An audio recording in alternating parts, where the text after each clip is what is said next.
very big trip planned to Iowa. Some of you are going with us, and perhaps a lot of you are going with us. How are you? And we have a very big crowd, so it's going to be a lot of fun. And we're sort of celebrating like the biggest bill of its kind ever signed. And it's going to make this country into a rocket ship. It's going to be really great. Mr. President. He met with a lot of House Republicans yesterday. What got them to yes?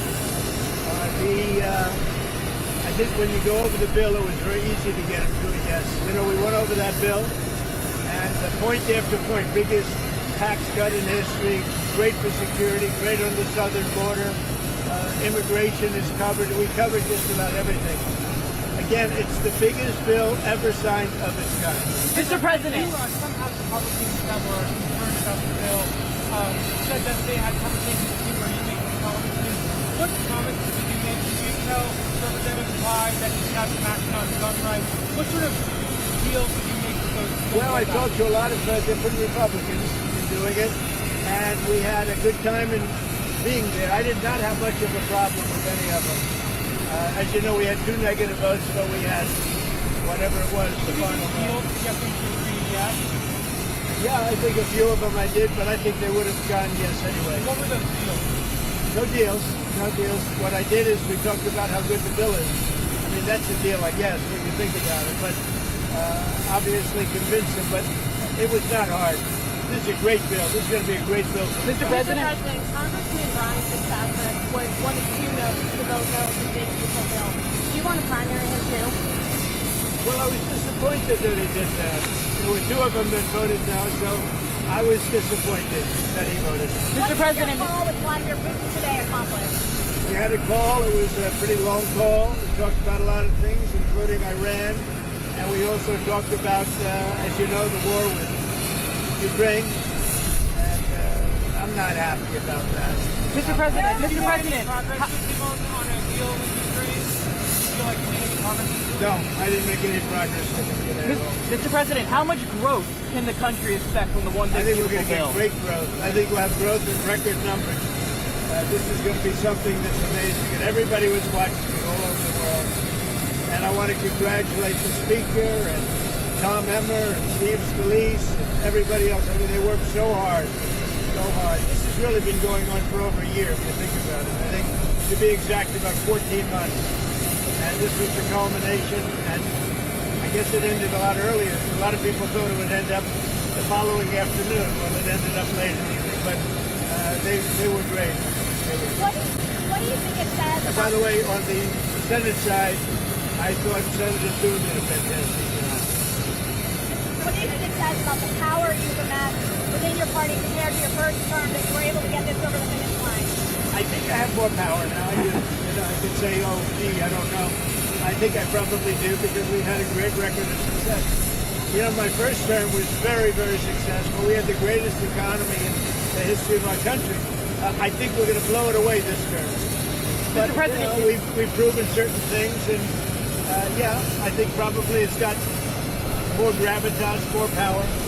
Sir, you signed a trade deal with Vietnam yesterday. Great deal, 40% on transshipping. Can we expect any more of that before next week, sir? So we have a couple of other deals, but you know, my inclination is to send a letter out and saying what tariff they're going to be paying. It's just much easier. We have, you know, far more than 170 countries. And how many deals can you make? And you can make good deals, but they're very much more complicated. I'd rather, and I've been like this from the beginning, I'd rather send out a letter saying this is what you're going to pay to do business in the United States. And I think it'll be well received. It's just so many countries. And you know, then they go specific. Let's do this, let's do that, beef, ethanol. And I'd rather just do a simple deal where you can maintain it and control it. You're going to pay a 20% or 25 or 30% tariff. You put in a record And amount. we're going to be sending some letters out starting probably tomorrow, maybe 10 a day, to various countries saying what they're going to pay to do business with the U.S. Mr. President, an intern of a Republican congressman was gunned down last night in Washington, D.C. Do you think it's time for Congress to take back control of D.C.? I think that D.C. has to become a very safe place. And we're not going to let our beautiful new scene. And we're not going to let anything get, and we'll have something to say about it next week. Mr. President, why did you pull back why did you pause weapons to Ukraine? Why did you pause weapons? We haven't. We're giving weapons, but we've given so many weapons. But we are giving weapons, and we're working with them and trying to help them. But we haven't. You know, Biden emptied out our whole country giving them weapons. And we have to make sure that we have enough for ourselves. So you can pull back what message? Who are you with? No wonder. Mr. President, there's going to be a lot of symbolism tomorrow when you sign the One Big Beautiful Bill. On Independence Day, at the White House, kicking off the 250 years of American independence.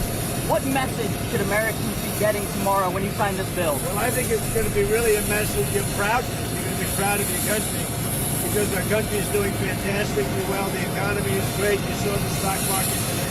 We're setting records. And, in every aspect of our country, we're doing well, despite the fact that we inherited millions of people that shouldn't have been here. And I think we have crime stats that are coming out that are showing the lowest numbers we've had in many years. And that also despite the fact that a lot of people are here that shouldn't have been let into our country. So they're going to be very proud tomorrow. So we're signing at about 5 o'clock. And at about 5 o'clock, we're going to have B-2s and F-22s and F-35s flying right over the White House. And the Speaker and I and John Thune, we're all there together with most Republican senators and congressmen and women. And it's going to be a great day. So we'll be signing with those beautiful planes flying right over our heads. All right? What are your expectations for the next round of talks with Steve Witkoff and his Iranian counterparts? Well, we're going to see. Steve is a great guy. He's a great negotiator. Iran does want to speak, and I think they'd like to speak to me. And it's time that they do. We're not looking to hurt them. We're looking to let them be a country again. They got beat up, and you know, they were both exhausted, frankly, but Iran really got beat up, and I think they want to meet. I mean, I know they want to meet, and if it's necessary, I'll do it. But Steve is involved, is very much involved, and he's done a fantastic job. All right, one more. On Gaza, do you still want the U.S. to take over Gaza? I want the people of Gaza to be safe, more importantly. So that could I want to see safety for the people of Gaza. They've gone through hell. Thank you very much. Thank you, sir. Thank you, sir. See you in Iowa. Okay, thanks.